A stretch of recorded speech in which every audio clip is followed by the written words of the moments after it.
कस्तूरी कुंडली बसे मृग ढूंढे बनमाही। ये एक पुरानी कहावत है और ये सच्चाई भी है। हम सभी लोग जो खुश रहना चाहते हैं, मन में शांति चाहते हैं, हम उसके लिए दुनिया भर में ढूंढते रहते हैं कि कोई हमें गुरुजी मिल जाए, कोई हमें ऐसा यूट्यूब पे वीडियो मिल जाए, कोई लेख मिल जाए, आर्टिकल मिल जाए जो हमें खुश रहने के सीक्रेट बताए। बट ये उसी कस्तूरी मृग की तरह आपके अंदर ही है और आज हम देखेंगे कि कैसे आप अपने अंदर के सीक्रेट को अचीव कर सकते हैं। Welcome to RX helpline. तो बेसिक जो कन्फ्यूज़न रहता है, थोड़ा सा फजी होने का, अनहैप्पीनेस का, वो होता है हमारी लाइफ में बहुत सारे कॉम्प्लिकेशंस, सो कॉल्ड कॉम्प्लिकेशन जो हमें लगते हैं वो आ जाते हैं। इन कॉम्प्लिकेशन की जो सबसे बेसिक बुनियाद से मैं भी अब इस चीज़ को कई बार देखता हूँ कि ज़िंदगी बहुत ही कॉम्प्लेक्स है। जैसे मान लीजिए कभी बच्चे की एडमिशन है, बच्चे की पढ़ाई है, बच्चे का इलाज है, आप नौकरी कर रहे हैं, आप हॉस्पिटल में हैं, तो यहाँ पेशेंट भी हैं, यहाँ आपके साथी डॉक्टर भी हैं और उसके अलावा फाइनेंसेस भी, इनकम टैक्स हम सबके ऊपर है, पॉलिटिक्स हम सबके ऊपर है, रिलीजन हम सबके ऊपर है। तो इन सब चीज़ों से लाइफ बड़ी ही कॉम्प्लेक्स और इंटरवूवन एक मकड़ जाल जैसा बन जाता है। तो खुशी का सबसे आसान तरीका होता है चीज़ों को सिंपल रखना। और इसमें मैं आपको बताऊंगा कि मैं पर्सनली क्या करता हूँ। मैं हर महीने की 1 तारीख को एक कागज़ लेता हूँ, उसमें मैं 4 खाने ड्रॉ करता हूँ। आप ऐसे 4 क्वाड्रेंट में उसको डिवाइड कर लें। सबसे ऊपर आप उसमें मैं पर्सनल को रखता हूँ।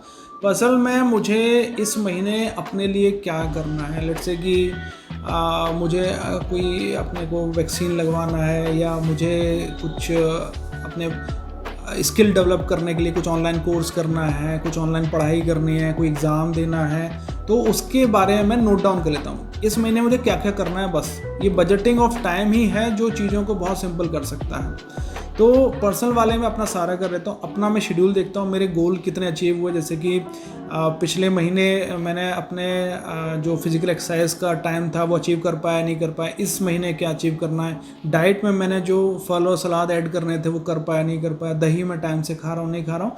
तो बेसिक चीज़ है, क्योंकि जब तक मैं मेंटली फिजिकली ठीक नहीं हूँ मैं कुछ भी नहीं कर सकता। तो सबसे पहला जो क्वाड्रेंट है वो पर्सनल में अपने रखता हूँ, ताकि मैं अपनी जो रिक्वायरमेंट इस महीने की है वो एक पॉइंट मुझे सारे नोट हो जाए। फिर मैं सोशल नोट करता हूँ सेकंड क्वाड्रेंट में। उसमें मेरे बच्चे हो गए, मेरी वाइफ हो गई, मदर फादर पेरेंट्स फैमिली, उनको कोई चीज़, जैसे अगर बच्चों को वैक्सीन इस महीने ड्यू है, या लेट्स से कहीं बच्चे का बर्थडे आ रहा है, कुछ सोशल इवेंट है, लेट्स से किसी रिलेशन में किसी के यहाँ कुछ शादी फंक्शन है, तो उसमें क्या करना है वो हो जाएगा। फाइनेंशियल्स के अंदर फाइनेंसेस लिखता हूँ कि कितना पैसा कहाँ से आना है, कहाँ जाना है, जो मेरी मंथली इनकम है उससे मैं कैसे बजटिंग करूँ।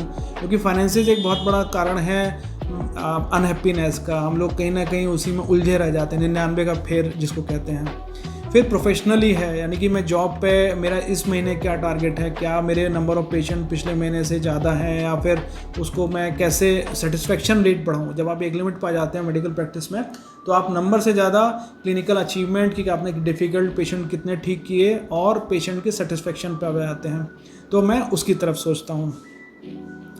तो इसको जॉट डाउन करके और फिर जब ये सारे पॉइंट जॉट डाउन हो जाते हैं तो उसमें उनको इम्पोर्टेंस के हिसाब से मैं सीरियल में लगा लेता हूँ। कुछ पॉइंट ऐसे होंगे जैसे इसमें आपको केवल किसी को काम करना होगा, या फ़ोन करना है खाली, और या ऐप से कुछ बटन प्रेस करने हैं, तो जो काम आप इंस्टेंटली कर सकते हैं उसको इंस्टेंटली करके वहाँ पर टिक मार्क कर दीजिए। फिर उसके अलावा जो आप शेड्यूल बनाते हैं XYZ रीजन जो आपको काम है उसका बनाइए, और उस डेट को या तो अपने फ़ोन में ही आप गूगल जो कैलेंडर है उसके अंदर आप टास्क में सेव कर सकते हैं, उसको टिक कर सकते हैं जिस दिन आपका पूरा हो जाए। फिर इसके बाद आता है प्रोफेशनल वर्सेस पर्सनल टसल।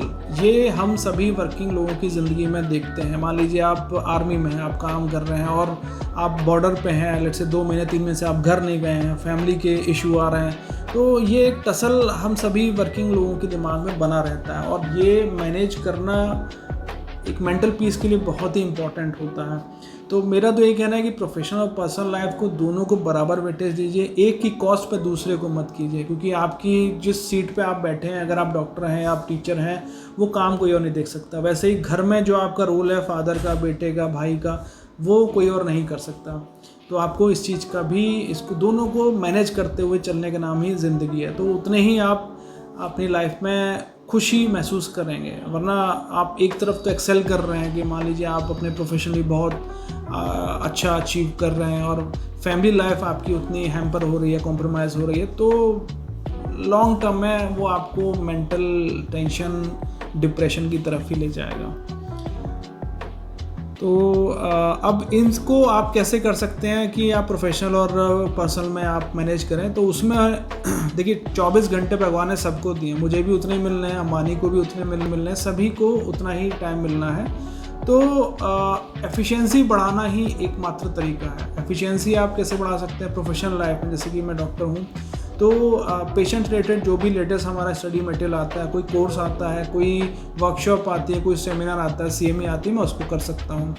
और ऐसे ही घर के उसमें तो आप टाइमिंग को बजट कर लें कि लेट्स से कुछ काम अगर घर के बाहर का भी है तो आप उसको कर सकते हैं। तो एक ही बार आप जब बाज़ार के लिए गए सारा काम आप कर सकते हैं, आपको बार बार वो नहीं करना पड़ेगा। मेंटल हेल्थ में फैमिली टाइम का बहुत बड़ा रोल है। इसे सोशल कैपिटल कहते हैं। आप अगर सर्च करेंगे, गूगल करेंगे, सोशल कैपिटल ये होता है कि आप कितना लव्ड और इम्पॉर्टेंट फील करते हैं। यानी कि आपको कितना लगता है कि जो मेरे बच्चे, मेरे फैमिली और मेरे फ्रेंड्स मुझ पर कितना भरोसा करते हैं। तो ये तब होगा जब आप उनको इक्वल इम्पोर्टेंस देंगे, आप उनको इम्पोर्टेंस देंगे, वो आपको देंगे। तो एक बिलोंगिंगनेस और एक जो खुशी आती है, अपनापन जिसको कहते हैं, वो आता है। ये बहुत इंपॉर्टेंट है मेंटल हेल्थ के लिए। हमें से कई लोग जो चाहे अनचाहे कई बार ये सोचते हैं कि नहीं जी कोई ज़रूरत नहीं है इसकी, कि मैं सबको खुश नहीं कर सकता। आप हर समय खुश मत करिए, पर कभी कभार खुश करना कोई बहुत मुश्किल काम नहीं होता। आप अगर किसी को मुस्कुरा के 2 शब्द भी प्यार के बोल देते हैं तो उसी में लोग खुश हो जाते हैं। इंसान जो होता है बड़ा ही इमोशनल क्रिएचर है। तो सही और सच्चाई से भरे हुए 2 शब्द भी किसी को अमूल्य खुशी दे सकता है। तो इसका आपके और उसकी लाइफ दोनों पे ही पॉजिटिव इफेक्ट पड़ेगा। रोल ऑफ मेडिटेशन मैंने पिछले एक अपने वीडियो में बताया भी है कि अगर आप 8 घंटे का मेडिटेशन करते हैं तो आपकी लाइफ से बहुत सारी नेगेटिविटी हट जाती है। 8 घंटे ऑब्वियसली मैं ये नहीं कह रहा कि आप सुबह शुरू करिए और शाम तक करते रहिए, बहुत मुश्किल होता है। शुरुआत में कंसंट्रेशन बनाना मुश्किल होता है, लेकिन धीरे धीरे करके आप उसको बढ़ा सकते हैं। लेकिन साइंटिफिक स्टडी है कि अगर 8 घंटे आप मेडिटेशन कर रहे हैं तो आपकी लाइफ से बहुत सारी नेगेटिविटी ख़त्म हो जाती है। ऐसे एक दूसरे साइकोलॉजिस्ट की स्टडी थी, उसके हिसाब से अगर आप अपने आप को 1% डेली चेंज करते हैं तो 70 दिनों में आप एक नया इंसान बन सकते हैं। तो मेडिटेशन का पर्पस यही है और ये आपको लॉन्ग टर्म बहुत हेल्प करेगी। पर्सनली मैंने शुरू 5 मिनट से किया था और आज मैं करीब 1 घंटे के आसपास पर डे मेडिटेशन करता हूँ और ट्रस्ट में ये बहुत ही ज़्यादा हेल्पफुल है। तो अब ये सब जो मैंने बताया, आई एम श्योर कि इसमें कुछ आपको नया नहीं लग रहा होगा। चीज़ें शायद मैंने एक जगह कंपाइल कर दी, अदरवाइज़ कुछ नया नहीं। प्रॉब्लम आती है हैबिट की। हैबिट ही हम सभी की जो एक करैक्टर है, जो हमारी एक चरित्र है, उसको बनाती है। तो ये हैबिट को चेंज करना ही असली लड़ाई है, आपके साथ भी मेरे साथ भी, है ना। तो इसको आप हैबिट को कैसे चेंज कर सकते हैं, जैसे मैंने कहा ही, अगर आप ये डिसाइड कर लें कि मुझे डेली पर डे अपने को 1% इम्प्रूव करना है तो आप 70 दिनों में एक 100% नए आदमी बन सकते हैं। तो आप जॉट डाउन कर लीजिए अपने, देखिए आपसे अच्छा आपको कोई नहीं जान सकता। हम सभी को पता है कि हमारे अंदर क्या क्या कमियां हैं। अच्छाइयाँ ठीक है, अच्छी बात है, आपको भी पता होनी चाहिए। उन कमियों में से आप प्रायोरिटाइज कर लीजिए किस कमी को मैं ईजिली सॉल्व कर सकता हूँ। मैं आपसे नहीं कह सकता कि आप अपनी सबसे मुश्किल आदत को सुधारिए। आप मान लीजिए सुबह देर से उठते हैं या आप बहुत ज़्यादा मतलब एग्रेसिव हो जाते हैं उस चीज़ को, तो जिस चीज़ को आप सुधार सकते हैं उसको आप नंबर 1 पर रखिए और डिसाइड कीजिए इस वीक में मुझे यही चीज़ को सॉर्ट आउट करना है। इसके अलावा आप अगर कुछ अपने अंदर जैसे कुछ बेसिक अच्छाइयाँ जिसको बोलते हैं कि आपको दयालु होना चाहिए, आपको गुस्सा कम करना चाहिए, सभी की इज्जत करनी चाहिए, सच बोलना चाहिए, तो अगर आप डेली इन 4 हेडिंग को नोट कर लीजिए और किसी तरीके से इसको अपनी लाइफ में अप्लाई करिए और डेली अप्लाई कीजिए, आप यकीन मानेंगे कि अपने आप ये चीज़ें आपके अंदर इनकलकेट होकर आपको एक बेहतर इंसान बना देती हैं। और कई बार आपको ऐसा लगेगा कि यार जी मैं ही अकेला क्यों चेंज हूँ, सामने वाला तो बिल्कुल ऐसा है वैसा है, या लेट्स से फैमिली में ऐसा है, या मेरे वर्क प्लेस पे मेरा बॉस ऐसा है, मेरे कलीग ऐसे हैं। तो आप अगर सच्चाई पूछें कि जो आदमी इस तरीके से कर रहा है वो कभी अंदर से खुश नहीं हो सकता। तो आप उस आदमी की उस कमी की बराबरी न करके आप अपने आप को उसी कमी पे इम्प्रूव करेंगे तो आपको वो चीज़ें अच्छी लगेंगी। और मुझे लगता है कि इसी में आपको एक हैप्पीनेस का फीलिंग आएगी। आशा करते हैं आपको पसंद आया होगा आज का वीडियो। प्लीज़ लाइक कीजिए, सब्सक्राइब कीजिए, शेयर कीजिए। Thank you so much.